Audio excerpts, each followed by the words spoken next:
சொல்கிறாங்க, நிச்சயமாகவே முடிவு உண்டு, உன் நம்பிக்கை வீண் போகாது. நம்ம எத்தனையோ காரியங்களை குறித்து கலக்கத்தோடு வந்திருக்கலாம், வேதனை நிறைந்த இடத்துல வந்திருக்கலாம். ஒவ்வொரு நாளும் வேதனை தான் வரும்போதெல்லாம், நம்ம ஆண்டவர்கிட்ட வரும்போதெல்லாம் வேதனையை தான் சொல்லுவோம், ஆண்டவரே எனக்கு இப்படி இருக்கே அப்படி இருக்கே அப்படின்னு. ஆனால் ஆண்டவர் சொல்கிறாரு, என்றைக்கும் உனக்கு வேதனை இருந்தாலும் கூட நிச்சயமாகவே முடிவு உண்டு, என்னுடைய வாக்கு தத்தங்கள் மாறாதது. ஹல்லேலூயா, ஹல்லேலூயா. உயர்த்துவார் உன்னை கண்மலையின் மேலே, வரைந்தார் உன்னை உள்ளங்கையில். நம்ம கலங்க வேண்டிய அவசியமே இல்லை.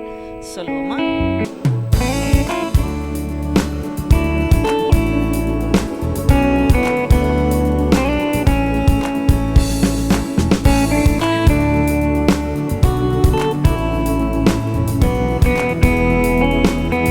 நத்தை உணர்ந்தவர்களா பாடுவோமா?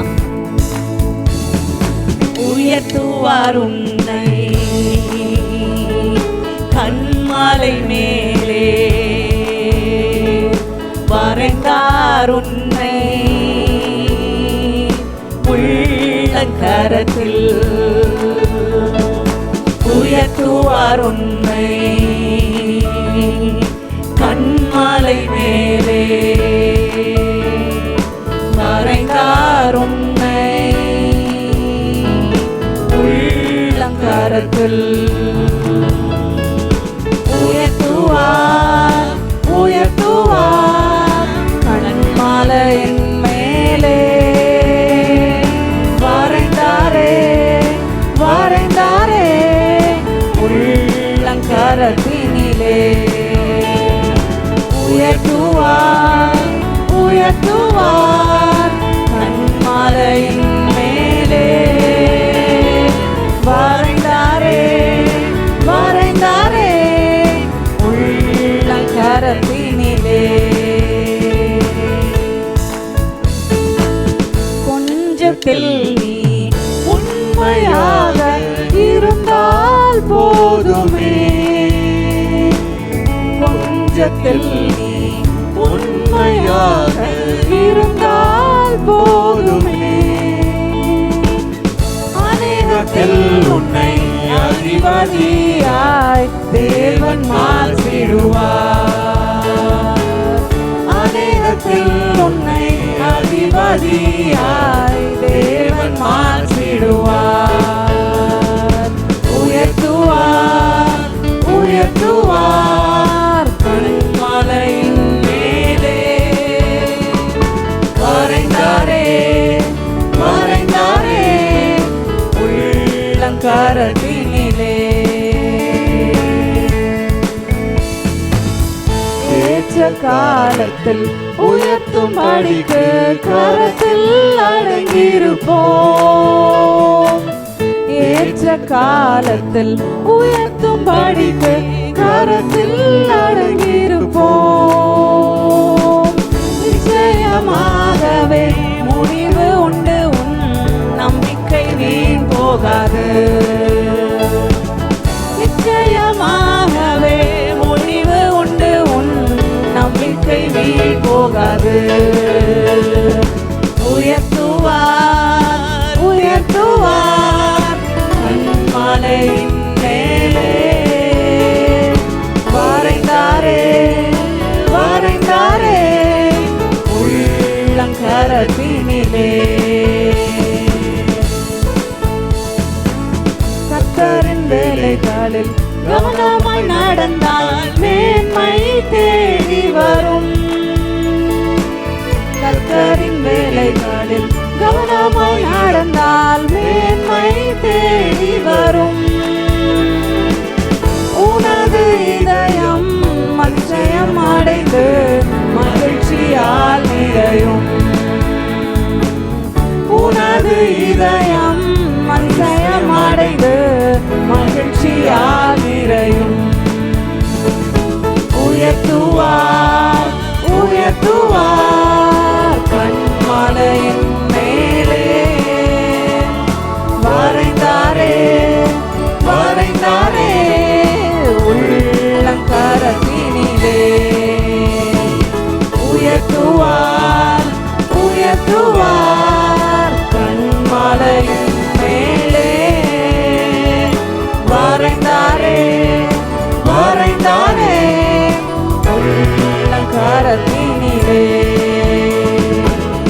உயர்த்துவார் உன்னை. கண்மாலை மேலே வரைந்தார் உன்னை, உள்ளங்கரத்தில் உயர்த்துவார் உன்னை. கண்மாலை மேலே வரைந்தார் உன்னை, உள்ளங்கரத்தில். இந்த வார்த்தை நம்ம கேட்க போகிற இந்த வார்த்தை போன ஆகஸ்ட் மாதத்தில் ஆண்டவர் நமக்கு கொடுத்த வார்த்தை.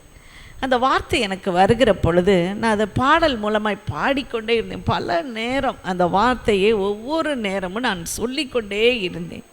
அது என்ன வார்த்தை? நீதிமொழிகள் 23:18. நீதிமொழிகள் 23:18. நிச்சயமாகவே முடிவு உண்டு, உன் நம்பிக்கை வீண் போகாது. கர்த்தருடைய பரிசுத்த நாமத்திற்கு ஸ்தோத்திரம் உண்டாவதாக. நீதிமொழிகள் 23:18. நிச்சயமாகவே முடிவு உண்டு, உன் நம்பிக்கை வீண் போகாது.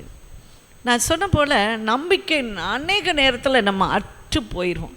அநேக வாக்கு தத்தங்களை கேட்பானால் நமக்கு ஒரு நம்பிக்கையோ ஒரு விசுவாசமோ இல்லாமல் போயிடும். ஏன்னா நம்ம சூழ்நிலைகள் அப்படி கடினமாக இருக்கும். நாம் பார்க்கிற சூழ்நிலையிலும் எந்த விதமான சாதகமான காரியங்களும் இல்லாமலே இருக்கும். என்ன ஆண்டவரே, வாட் நெக்ஸ்ட்? அடுத்து என்ன செய்ய போகிறேன்? அடுத்து நான் எங்கே காலடி வைக்கணும்? அடுத்து எப்படி வாழணும்?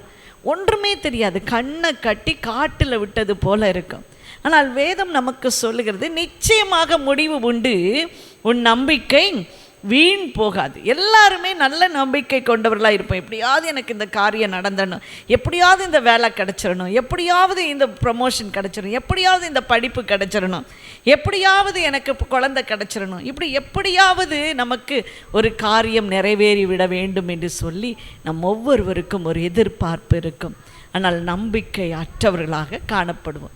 ஒரு உண்மையை தெரிந்து கொள்ளுங்கள், நம்பிக்கை என்பது ஒரு ஆசீர்வாதம். ஹல்லேலூயா! எத்தனை பேருக்கு தெரியும் நம்பிக்கை என்பது ஒரு ஆசீர்வாதம்?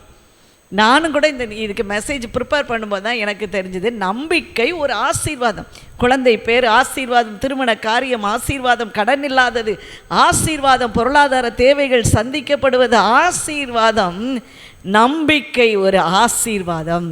அது யாருக்கு கொடுக்கப்பட்டது? கடவுள் மேலே வைக்கிற நம்பிக்கை தேவனுடைய பிள்ளைகளுக்கு கொடுக்கப்படுகிறது. அவருடைய பிள்ளைகள் யாரெல்லாம் இருக்காங்களோ அவர்களுக்கு இந்த நம்பிக்கை கொடுக்கப்படுகிறது. இன்றைக்கு வந்திருக்கிற ஒவ்வொருவரும் நம்ம பல சூழ்நிலைகளை கடந்து வந்திருக்கிறோம். எத்தனை மரண பள்ளத்தாக்கையிலே நடந்து வந்திருக்கிறோம். கடின பாதைகள் எல்லாரும் உதாசீனம் பண்ணி நம்மை விட்டு ஓடி போய் இருக்கலாம். நமக்கு உரிய மரியாதை செலுத்தாமல் இருந்திருக்கலாம், உதாசீனம் பண்ணி இருக்கலாம். அவர்கள் நடுவில் ஆண்டவர் நமக்கு ஒரு நம்பிக்கையை கொடுத்ததினாலே தான் இன்றைக்கு நீங்களும் நானும் ஆண்டவருடைய பாதத்தில் உட்கார்ந்து இருக்கிறோம். ஹல்லேலூயா! இன்னைக்கு நம்மை போல ஒருத்தங்க கஷ்டப்பட்டால் நிச்சயமாக ஆண்டவருடைய சமூகத்தில் வந்திருக்கவே மாட்டாங்க. அப்போ நம்ம ஏன் வந்திருக்கோன்னா, அந்த தேவ நம்பிக்கையை ஆண்டவர் அவருடைய பிள்ளையாகிய நமக்கு அவர் ஆசீர்வாதமாய் கொடுத்திருக்கிறார். ஹல்லேலூயா! எவீருடைய மகள் அவள் மரித்து போனாள் என்று கேள்விப்பட்ட போது இயேசு திரும்பி பார்த்து சொல்லுவார், விசுவாசம் உள்ளவனாயிரு. நம்பிக்கை இழந்து போயிடாத, விசுவாசம் உள்ளவனாயிரு. ஏன்னா அவருக்கு எவீர் வீட்டுக்கு போகிறேன், அவருடைய மகளை நான் குணமாக்க போகிறேன் என்று ஆண்டவர் அந்த ஆசீர்வாதத்தை அவர்களுக்கு கொடுக்கிற படியினாலே விசுவாசம் உள்ளவனாயிரு. இன்றைக்கு உங்களையும் என்னையும் பார்த்து ஆண்டவர் சொல்லார், நம்பிக்கையாக இருங்க, நிச்சயமாகவே முடிவு உண்டு, உன் நம்பிக்கை வீண் போகாது. நீ நினச்சிட்ருக்கலாம் நடக்காதோ நடக்காதோ, நம்ம நிறைய நேரம் அப்படி தான் சொல்லுவோம், நடக்காதோ. இல்லை இல்லை, முடிவு உண்டு, உன் நம்பிக்கை வீண் போகாது. பக்கத்தில் இருக்கவங்களை பார்த்து சொல்லுங்களேன், நிச்சயமாக முடிவு உண்டு, உன் நம்பிக்கை வீண் போகாது. அது எந்த நம்பிக்கையாக இருந்தாலும் அது தேவ பிள்ளைகளுக்கு கொடுக்கிற ஒரு பெரிய பாக்கியம்தான் அந்த நம்பிக்கை. எபேசியர் 2:12 வாசிக்கலாமா? எபேசியர் 2:12. அக்காலத்திலே கிறிஸ்துவை சேராதவர்களும் இஸ்ரவேலுடைய காணி ஆட்சிக்கு புறம்பானவர்களும் வாக்குத்தத்தத்தின் உடன்படிக்கைக்கு அந்நியரும் நம்பிக்கை இல்லாதவர்களுமாய் இருந்தீர்கள். தேவனை அறிவதற்கு முன்பு நீங்கள் நம்பிக்கை இல்லாதவர்களாய் இருந்தீர்கள், ஆனால் இப்பொழுதோ நம்பிக்கை என்று சொல்லுகிற ஒரு ஆசீர்வாதம் இருக்கிறது, ஒரு ஆசீர்வாதம் இருக்கிறது. ஹல்லேலூயா. நம்பிக்கை. ஆண்டவர் எப்படியாவது கைவிட மாட்டார், அல்லது எப்படியாவது ஒரு வேறு வழியை திருப்பி விடுவார்.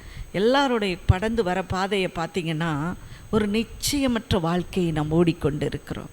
நிச்சயமற்ற வேலையை நாம் செய்து கொண்டிருக்கிறோம். நிச்சயமற்ற வாழ்க்கையை வாழ்ந்து கொண்டு இருக்கிறோம். அடுத்து என்ன நடக்கும் தெரியாது. ஆனால் நமக்கு ஒரு ஆசை இருக்கும், விருப்பம் இருக்கும். ஆனாலும் கூட அந்த நம்பிக்கையோடு ஓட இன்னைக்கு ஆண்டவர் நமக்கு பலன் கொடுக்கிறார். அவரை தேடி வந்து அவருடைய பிள்ளைகளாக ஆன பிறகு அந்த நம்பிக்கையை நமக்கு அவர் ஊற்றிக்கொண்டே இருக்கிறார் என்று சொல்லி நாம் பார்க்க முடியும். பாருங்கள், கர்த்தர் மேலே வைக்கிற நம்பிக்கை உள்ள ஜனங்கள் பாக்கியம் உள்ளது. கர்த்தரை தெய்வமாக கொண்ட ஜனம் பாக்கியம் உள்ளது என்று ஆண்டவர் சொல்லுகிறார். இந்த நம்பிக்கையில் 2 நம்பிக்கை, அருமையான நம்பிக்கையை வேதம் சொல்லுகிறது. முதலாவதாக ஜீவனுள்ள நம்பிக்கை. இந்த நம்பிக்கை பாருங்கள், ஜீவனுள்ள நம்பிக்கை.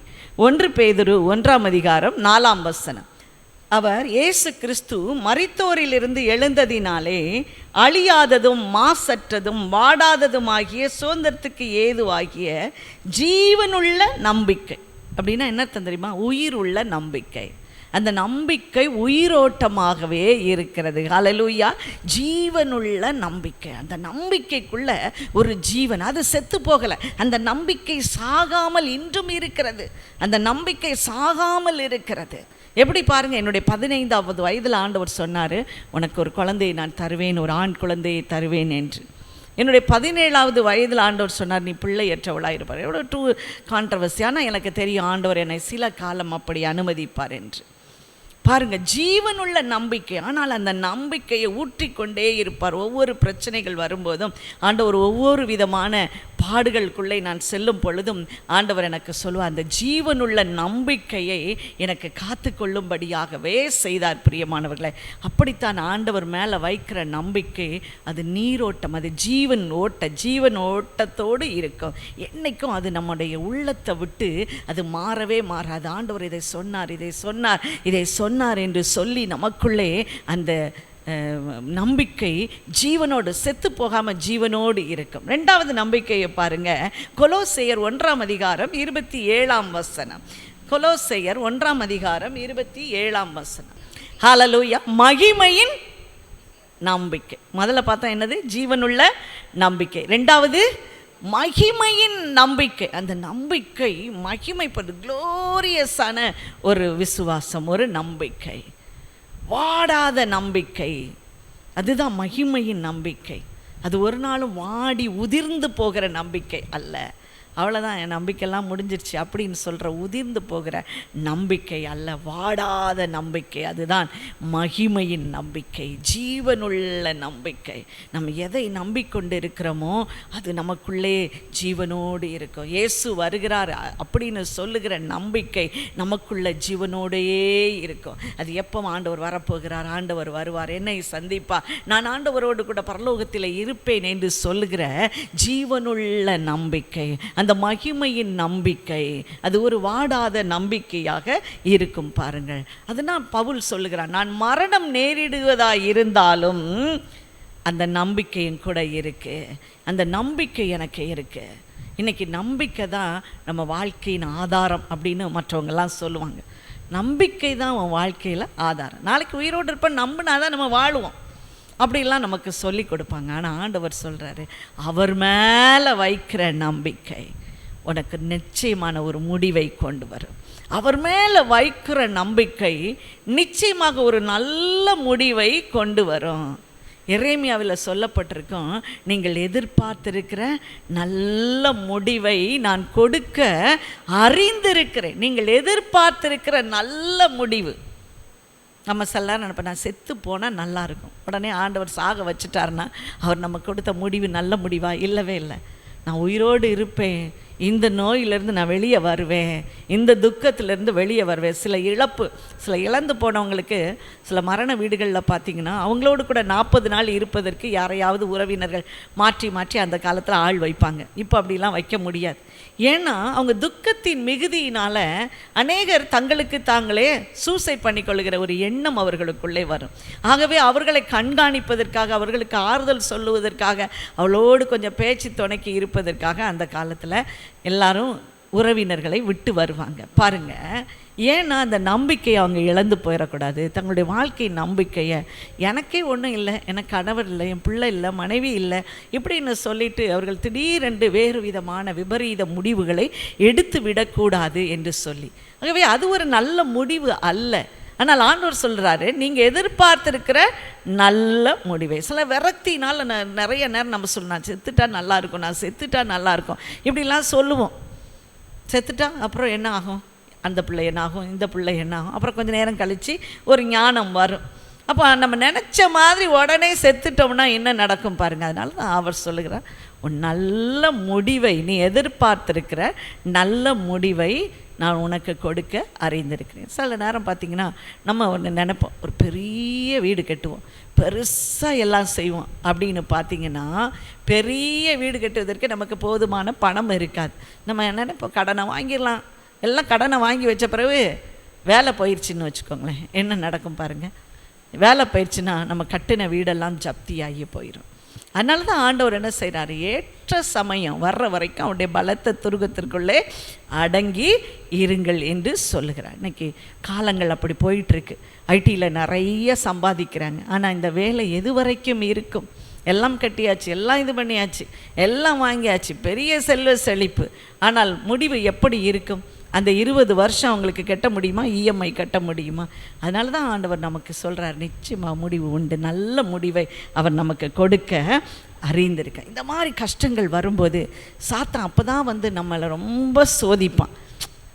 என்ன ஏசுன்னு போனியே, உனக்கு என்ன கிடச்சிச்சு? முதல்ல உள் மனசு சொல்லும், பக்கத்தில் உள்ளவங்க அப்புறம் சொல்லுவாங்க, நம்ம கூட வேலை பார்க்குறவங்க சொல்லுவாங்க, சும்மா ஏசு நீ என்ன கிடச்சிச்சு உனக்கு? மறுப்பாரு, வீட்டில் இது தான் கிடந்திருக்கு, நீ ஒன்றும் இல்லாமல் தான் போயிருக்க, ஏசுன்னு போனி. அப்போ நம்மளை என்ன செய்யணும்னா, முதல்ல செய்கிற வேலை நம்பிக்கை இழக்க பண்ணுவான் பிசாசு. என்ன செய்வோம், முதல்ல நம்பிக்கை இழக்க பண்ணுவோம். ஆமாம், நம்ம யோசிச்சு பார்த்தோன்னா, ஆமாம் நான் ஏசுன்னு வந்தேன், எனக்கு என்ன கிடச்சிச்சு, ஆமாம் அவங்க சொல்கிறது சரிதானே அப்படின்னு சொல்லி முதல்ல நம்மை நம்பிக்கை இழக்க பண்ணுவான். இதுதான் சாத்தானின் முதல் பெரிய தந்திரம். அது வரைக்கும் நல்லா ஜெபம் பண்ணுவோம், ஆவியில் நிறைவோம், ஓடுவோம், எல்லாம் பண்ணுவோம், எல்லாம் செய்வோம். இந்த எண்ணம் நமக்குள்ளே வந்த உடனே ஆண்டவரோட பேச்சு காண்டுருவோம். ஆண்டவரை, இனிமேல் உங்களுக்கு எனக்கு சம்பந்தம் கிடையாது, நான் இவ்வளவு தூரம் உங்களை நம்பி வந்தேன், இன்றைக்கி நீங்கள் கை விட்டுட்டீங்க, இனிமேல் நான் வேதம் வாசித்து என்ன ஆக போகுது, இனிமேல் நான் ஜெபம் பண்ணி என்ன ஆக போகுது, இப்படி ஒரு நம்பிக்கை இழந்து, களை இழந்து, நம்முடைய முகப்பொலிவை இழந்து, நம்முடைய சுகத்தை இழந்து போகிறதுக்கு மிக முக்கியமான காரணி என்ன அப்படின்னா, இந்த நம்பிக்கையை இழக்க பண்ணுகிறது. ஆண்டவர் சொல்கிறாரு, இந்த நம்பிக்கை இழக்காதீங்க, அது ஜீவனுள்ள நம்பிக்கையாக இருக்கணும், அது எப்பவும் அந்த நம்பிக்கை நமக்குள்ள உயிரோட்டமாக இருக்கணும், அந்த மகிமையின் நம்பிக்கையாக இருக்கணும், அது வாடாத நம்பிக்கையாக இருக்கணும் அப்படின்னு சொல்லி இருக்கிறாரு பாருங்க. அதனால தான் அநேகர் இந்த வேதத்தில் நம்ம வாசிக்கும் பொழுது அநேக பரிசுத்தவான்கள் அந்த நம்பிக்கையை அவர்கள் வாயினாலே அறிக்கையிட்டார்கள். இதுக்கு தான் நம்ம இங்கே வரோம். நம்ம எதுக்கு இந்த தேவாலயத்துக்கு வருகிறோம்? இதை குறித்து வாயினாலே அறிக்கையிடுவதற்கு, பாடல் மூலமாக ஆண்டவர்கிட்ட அந்த நம்பிக்கையை தெரிவிப்பதற்காக, நம்முடைய மனதுக்கு தெரிவிப்பதற்காகவே நம்ம இங்கே வருகிறோம் பாருங்க. அதனால் அறிக்கையிடுவதிலே உயிரோட்டமாய் இருந்தார்கள். எபிரேயரின் புத்தகம் 3ஆம் அதிகாரம் 14ஆம் வசனம். எபிரேயர் 3:14. ஆரம்பத்தில் கொண்ட நம்பிக்கையை நம்ம உறுதியாக இருந்தோம்னா, கடைசி வரைக்கும் இருந்தோம்னா, உறுதியாய் பற்றி கொண்டிருப்போம்னா, நம்ம கிறிஸ்துவிடத்தில் பங்கு உள்ளவர்களாக இருப்போம். நம்ம பாதியிலே போயிட்டோம்னா ஜெபம் பண்ணிகிட்டே இருப்போம், சில வருஷம் ஜெபம் பண்ணுவோம், அப்புறம் அவ்வளோதான் கிடைக்கல அப்படின்ட்டு போயிட்டோன்னா, அந்த நேரம் தான் நமக்கு ஆசீர்வாதம் வர்ற நேரமாக வச்சுருப்பார். நம்ம இழந்து போனவர்களாக போய்விடுவோம். நமக்கு தெரியாது ஆண்டவர் எந்த நேரம் கிரியேட் செய்ய போகிறாருன்னு. ஆகவே அது வரைக்கும் நம்ம அசையாத உறுதியாக நம்பிக்கை உடையவர்களாக எச்சூழ்நிலையிலும் இருக்கணும்னு சொல்லி வேதத்தில் அவர்கள் தங்களுடைய பரிசுத்தவான்கள் தங்கள் வாழ்க்கையின் மூலமாக நமக்கு சுட்டி காட்டுகிறார்கள். இப்படி தங்களுடைய நம்பிக்கையில் உறுதியாய் இருந்த ஒரு சிலரை பற்றி நம்ம ஆராய போகிறோம். மூன்று பேரை பற்றி. முதலாவதாக ஆபிரகாம். ரோமரின் புத்தகம் 4ஆம் அதிகாரம் 21ஆம் வசனம். ரோமர் 4:21 பாருங்க. தேவன் தமக்கு வாக்குத்தத்தம் பண்ணினதை நிறைவேற்ற வல்லவராய் இருக்கிறார் என்பதை நிச்சயமாய் நம்பினார். ஆபிரகாம் தனக்கு வாக்குத்தத்தம் பண்ணினதை அவர் நிச்சயமாய் நம்பினார். ஆனால் அவர் சூழ்நிலையை பாருங்க எப்படி இருந்தது. ரோமர் 4:18 பாருங்க. ரோமர் 4:18 ஏன் அப்படி இருந்ததுன்னா, அதுக்கு முந்தின வசனமாக இருக்கும்னு நினைக்கிறேன். அவருடைய சரீரம் செத்ததாய் இருந்தது. பாருங்க அவனுடைய சூழ்நிலை எப்படி இருக்கு. சரீரமே செத்து போயிடுச்சு. சாராளுடைய கர்ப்பம் செத்து போயிட்டு. ஆனால் அவன் முழு நிச்சயமாய் நம்பினான். அந்த லைனை நீங்கள் அண்டர்லைன் பண்ணுங்க உங்கள் பைபிளில். அவர் முழு நிச்சயமாய் நம்பினான். சூழ்நிலை பயங்கர மோசம், டெட் அகைன்ஸ்டாக இருந்தது.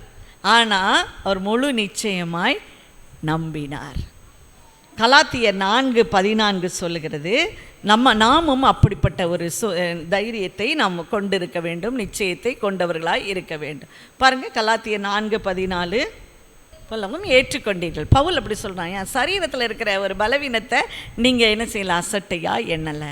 இவன் ஆபிரகாம் பாருங்கள், என்ன சரீரம் செத்து போய் சூழ்நிலை மாறி கிடந்தாலும் அவனுக்கு ஒரு வாக்குத்தத்தம் இருந்தது. நீ ஜாதிகளுக்கு தகப்பனாவாய், நீ ஜாதிகளுக்கு, நீ தேசங்களுக்கு தகப்பனாவாய், உன்னிலிருந்து பல ஜாதிகள் புறப்பட்டு பல தேசங்களை சுதந்தரிக்கும் என்பதை அவன் நிச்சயமாய் நம்பி விசுவாசித்தான். நமக்கு இன்றைக்கி அப்படிப்பட்ட விசுவாசம் நமக்கு இருக்கா பாருங்கள். அப்படியே சூழ்நிலை மாறும்போது அவ்வளவுதான், நம்ம நொடிஞ்சு போயிடுவோம், நம்ம உடஞ்சி போயிடுவோம். என் வாழ்க்கையில் இப்படி பல காரியங்களை ஆண்டவர் வாக்குத்தத்தம் கொடுத்துருப்பார், ஆனால் அதை நிறைவேற்றுவதற்கு பல பாடுகள் பட வேண்டியிருக்கோம். அப்போ நான் நினைப்பேன், ஆண்டவர் ஒருவேளை இதை சொல்லாமல் விட்டுட்டாரா, நம்மளாக தான் சொந்தத்தில் நினச்சிட்டோமா, நம்மளாக தான் இப்படி எடுத்துக்கிட்டோமா, அப்படிலாம் நான் நினைத்த நாட்கள்லாம் உண்டு. இந்த இடத்த நாங்கள் கட்டும்போது, நான் வீட்டை கட்டும்போது கூட ரொம்ப வீடெல்லாம் கட்டணும் அப்படிலாம் எனக்கு ஆசையே கிடையாது. எந்த வாடகை வீட்டில் இருந்தால் நிம்மதியாக இருக்கணும், அப்படி தான் என்னுடைய ஒரு காரியம். அப்படித்தான் எனக்கு ஒரு நல்ல வாடகை வீடு கிடைத்தது. அந்த வீட்டு ஓனர் ரொம்ப நல்ல மனுஷன், நல்ல ஒரு கஷ்டமே இல்லாமல் தான் போயிட்டு இருந்தான். ஆனால் திடீர்னு ஆண்டவர் எங்களுக்கு வீடு கட்டும்படியாக ஒரு காரியத்தை செய்தார். அப்போ நான் ரொம்பலாம் அதில் ஒரு ஆசைப்பட்டு அது மேலே ரொம்ப சிந்தனையெல்லாம் வைக்கல. சரி, ஆண்டவர் கட்டுனா கட்டி தருவேன். அதன் பின்பு பாருங்கள், நாங்கள் ஊழியத்திற்கென்று இதை கட்டும்போது எங்களுக்கு பெரிய சேலஞ்சு. ஏன்னா ஆண்டவர் என்னோட 7 வருஷம் பேசினார். 7 வருஷம் நீ இதை மாதிரி ஒரு இடத்தை கட்டணும், இதை மாதிரி கட்டணும்னு சொல்லும்போது நாங்கள் ஒன்று மட்டும் உறுதியாக இருந்தோம். யார்கிட்டையும் நம்ம போய் நாங்கள் இப்படி ஒரு கட்டடம் கட்ட போகிறோம், எங்களுக்கு ஊழியத்திற்கென்று கொடுங்கள்னு சொல்லவே கூடாது. எவ்வளவு கஷ்டப்பட்டாலும் நம்ம தான் அதை சரி பண்ணி கொண்டு வரணும். அதே போல் இந்த ஸ்ட்ரக்சர், அப்போல்லாம் இப்படிப்பட்ட ஸ்ட்ரக்சர்லாம் கட்டவே மாட்டாங்க, வேறு விதமான கட்டுமான பணி. ஆனால் நம்ம இப்போ உள்ள மாடர்னைஸ்ட், அந்த காலத்தில் அதாவது ஒரு 15 வருஷத்துக்கு 20 வருஷத்துக்கு முன்னாலே ஆண்டவர் இந்த ஐடியாவை இப்படி கொடுத்துருக்காரு. ஆனால் உண்மையிலே அது தேவனுடைய ஞானம். எனக்கு சொல்லலாம் தெரியல, ஆனால் ஆண்டவர் அந்த ஞானத்தை கொடுத்து நாங்கள் இதை மாதிரி எக்ஸிக்யூட் பண்ணோம். அப்போ நாங்கள் பாருங்கள், எல்லாம் கட்டியாச்சு, திறப்பு விழா நடந்தாச்சு, மறுநாள் வேலை போயிடுச்சு. எப்படி இருந்திருக்கும் பாருங்கள், எங்கள் சூழ்நிலைகள் எப்படி ஒரு கஷ்டத்தில் இருந்திருக்கும் பாருங்கள். மறுநாள் வேலை போயிடுச்சு. நாங்கள் எப்படியெல்லாம் மாதம் கட்டலான்னு தீர்மானிச்சிருக்கும் போது அப்போ நாங்கள் 2 பேரும் ரொம்ப யோசித்தோம். நம்ம இந்த ரிஸ்க் ஃபேக்டரை நம்ம யோசிக்கவே இல்லை. ரிஸ்க் ஃபேக்டர், ஒரு காரியத்தை செய்கிறோமா, ஒரு பிஸ்னஸ் தொடங்குறோமா, முதல்ல நம்ம சிந்திக்க வேண்டியது ரிஸ்க் ஃபேக்டர். அடிக்கடி நாங்கள் எல்லாட்டையும் சொல்ல, ரிஸ்க் ஃபேக்டர். நம்ம இப்படி நடக்கலைன்னா என்ன பண்ணுவோம், நம்ம அதை யோசிக்கவே இல்லை. ஆனால் அப்படி யோசிக்கக்கூடாது. ஏன் தெரியுமா, நாங்கள் நம்பினது மனித பலத்தை அல்ல, மனிதனை அல்ல, நாங்கள் நம்பினது ஆண்டவரை. ஒவ்வொரு மாதமும் எப்படி நடந்ததுன்னு எங்களுக்கு சொல்லவே முடியாது, பல கஷ்டங்கள் தான். ஆனாலும் கூட நம்பிக்கை, அவர் வசனத்தை கொடுத்து கொடுத்து கொடுத்து தேற்றுவார். அவர் ஒவ்வொரு விஷயத்துக்கும் அவர் கொடுத்த வாக்கு தத்தத்தை நாங்கள் நினைவு கூர்ந்து கொண்டே இருந்தோம். பாருங்கள், எல்லாருக்கும் பெரிய ஆச்சரியமாக இருக்கும். நாங்கள் இப்போ பல ஊர்களுக்கு கடந்து போகும்போது அங்கே இருக்கிறவர்கள்லாம் இப்படிப்பட்ட ஒரு ஹாலுக்கு அவங்க எவ்வளவு லேக்ஸ் கணக்கில் செலவு பண்ணுறாங்க. ஆண்டவர் நமக்கு எவ்வளோ அருமையாக கொடுத்துருக்கிறாரு. நான் நினப்பேன், ஐயோ நம்ம ஊழியம்தான் ரொம்ப பாவப்பட்ட ஊழியமாக இருக்குது. நாங்கள் போகும்போதே ரொம்ப வெட்கப்படுவோம், ஐயோ நம்மெல்லாம் செய்கிற ஊழியம் என்ன ஊழியம்னு. ஆனால் இன்றைக்கி பாருங்கள், நாங்கள் எல்லா இடத்துலையும் போய் பார்த்துட்டு இது ஒரு ஏமாற்றுகிற ஊழியம் இல்லவே இல்லை. உண்மையிலே நாங்கள் கெத்து தான் அப்படின்னு நினச்சிக்கிட்டோம். ஒருத்தர் வந்து ஜெபம் பண்ண வந்தாங்கன்னா எவ்வளவு கரிசனையோடு ஜெபம் பண்ணியிருக்கிறோம். எங்களுக்கு எவ்வளவு சாப்பிடக்கூட நேரம் இருக்காது. ஆனால் இன்றைக்கி நம்ம எத்தனை ஊழியக்காரங்கள்ட்ட போய் நம்ம ஜெபம் பண்ணணும்னு போனோன்னா அவங்க சொல்லுவாங்க, பாஸ்டர் தூங்கிட்டு இருக்காரு, பாஸ்டர் சாப்பிட்டுட்டு இருக்காரு, பாஸ்டர் ரொம்ப நேரம் அவர் முழிச்சிட்டாரு. யோசித்து பார்க்குறோம். வேலையோட கூட குடும்பத்தோடு கூட ஊழியத்தையும் கொடுத்து நடத்துவது என்பது சாதாரண காரியம் இல்லவே இல்லை. ஏன்னால் 3 விதமான நம்பிக்கையற்ற சூழ்நிலை வரும்.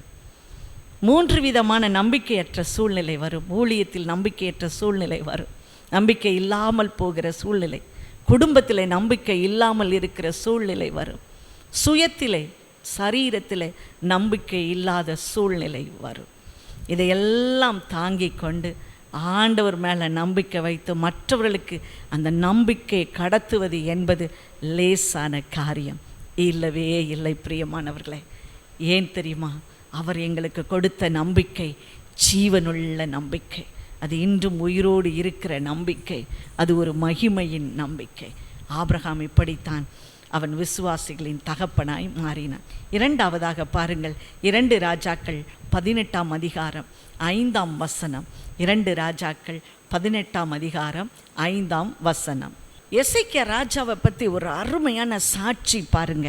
அவன் இஸ்ரவேலின் தேவனாகிய கர்த்தர் மேலே வைத்த நம்பிக்கையிலே அவனுக்கு பின்னும் அவனுக்கு முன்னும் இருந்த யூதாவின் ராஜாக்களிலெல்லாம் அவனைப் போல ஒருவனும் இல்லை. யார் மேலே நம்பிக்கை? கர்த்தர் மேலே வைத்த நம்பிக்கையில் அவனை போல ஒருத்தனும் இல்லை. ஏன்னா அசரியா ராஜா படையெடுத்து வருவதற்கு தன்னுடைய படை தளபதியாகிய ரப்சாக் என்பவனை அனுப்பினான். அவன் வந்து சொல்கிறான் இந்த ராஜாவிடத்தில், எசேக்கியாவிடத்தில், நீ கொண்டிருக்கிற நீ நம்பி இருக்கிற இந்த நம்பிக்கை என்ன? எருசலேம் அசரியா மன்னனின் கைகளிலே ஒப்புவிக்கப்பட மாட்டாது என்று கூறுகிற இந்த வார்த்தை என்ன? நீ என்ன நம்பிக்கையில் இருக்க? எதிரி ராஜா எவ்வளோ பலம் பொருந்தியவன் தெரியுமா? அசரியா ராஜாவின் கையில் நீங்கள் ஒப்பு கொடுக்க மாட்டீங்கன்னு ஜனங்களுக்கு நீ போதித்து கொண்டு இருக்கிறாய. இவன்கிட்ட சொன்னது மாத்திரமல்ல, அந்த அசரியா மன்னன் என்ன சொல்லுவான்? இந்த ஜனங்களை பார்த்து அதே வார்த்தையை சொல்லுவான், கர்த்தர் நம்மை நிச்சயமாய் தப்புவிப்பார் என்று எசேக்கியா ராஜா உங்களுக்குள்ளே சொல்லி உங்களை உற்சாகப்படுத்தி கொண்டு இருக்கிறானே, அதை மறந்துருங்கன்னு சொல்கிறான். கர்த்தர் மேலே நம்பிக்கை. நீங்கள் இந்த இப்போ நடந்த வார்லாம் பார்த்துருப்பீங்க. எங்கள் காசாவுக்கும் எருசலேமில் உள்ள வார் 2 பேருக்கும் உள்ள நடந்த யுத்தத்தை பார்த்துருப்பீங்க. யுத்தம் ஒரு பக்கத்தில் மும்முரமாய் நடந்து கொண்டிருக்கும். ஆனால் இந்த யுத்த வீரர்கள் இருக்கிறாங்க பார்த்தீங்களா, இஸ்ரவேல் சைடில், அவங்க பார்த்திங்கன்னா காலையில் அவங்க என்ன செய்வாங்க, ஒரு பெரிய ஒரு தண்டு மாதிரி இருக்கும், துணியால் இருக்கும், அதை வச்சுட்டு இப்படி தலையில் வச்சுட்டு ஆடிக்கிட்டு டான்ஸ் பண்ணிக்கிட்டே இருப்பாங்க. என்னடா இது, ஒரு பக்கம் பெருசாக அங்கே விழுந்து சார் எல்லோரும் குண்டு போட்டுக்கிட்டு இருக்காங்க, இவங்க ஆடிக்கிட்டு இருக்காங்க. எல்லாம் 4 பக்கத்தில் இருந்து அப்புறம் சூழப்பட்டாங்க இஸ்ரவேலில். எல்லாம் யுத்தம் பண்ணி கொண்டு இருக்கும்போது பாருங்கள், அது என்ன தெரியுமா? அவர்கள் அந்த நியாயப்பிரமாண புத்தகத்தை தங்கள் நடுவிலே யுத்த களத்துக்கு கொண்டு போய் அதை ஆண்டவர் இப்படி எங்களுக்கு ஆண்டவர் மேலே உள்ள நம்பிக்கையை அவங்க உறுதிப்படுத்தி கொண்டே இருக்கிறார்கள். வாயினால் அறிக்கையிட்டு பாடிக்கொண்டு வெளிப்படுத்தி கொள்ள என்ன ஆகுது? அவங்களுக்குள்ள ஒரு பலன் கிடைக்கிறது, ஒரு சத்துவம் கிடைக்கிறது, அவர்களுக்கு உதவி கிடைக்கிறது. அவர்கள் எப்படியாகிலும் அதை மேற்கொள்வதற்கு பலனை கொடுக்குற எல்லாம் அந்த பகுதியில் இருக்காங்க. அவங்க வச்சுருந்த அந்த அயன் டோமெல்லாம் அழிஞ்சு போயிடுச்சு. ஐயோ, இனிமேல் வர்ற குண்டெல்லாம் நேர எருசலேமுக்குள்ளே போகுது அப்படின்னு சொல்லும்போது கூட இவங்க எல்லாரும் ஆண்டவரை விடாமல் பற்றி பிடித்து ஆடல் பாடல் மூலமாக தங்களுடைய நம்பிக்கையை வெளிப்படுத்தி கொண்டே இருந்தார்கள். பாருங்கள், இதுதான் அன்றைக்கு இந்த ராஜாக்களும் கூட இதைத்தான் செய்தார்கள். தங்களுடைய ஜனங்களுக்கு ஆண்டவரை குறித்த நம்பிக்கையை சொல்லிக்கொண்டே இருந்தார்கள். அவன் இப்படியெல்லாம் உங்கள்கிட்ட சொல்லி நம்ப பண்ணுவான், அதற்கு இடம் கொடாதிருங்கள் என்று சொன்னான். ஆனால் இந்த ராஜா என்ன அருமையான வார்த்தையை பேசுகிறான் பாருங்கள். 2 நாளாகமம் 32ஆம் அதிகாரம் 8ஆம் வசனம் சொல்லுகிறது, அசரிய ராஜாவோடு இருக்கிறது மாம்சபுயம், ஆனால் நமக்கு துணை நின்று நம்முடைய யுத்தங்களை நடத்த நம்மோடு இருக்கிறவர் நம்முடைய தேவனாகிய கர்த்தர். ஆராதனை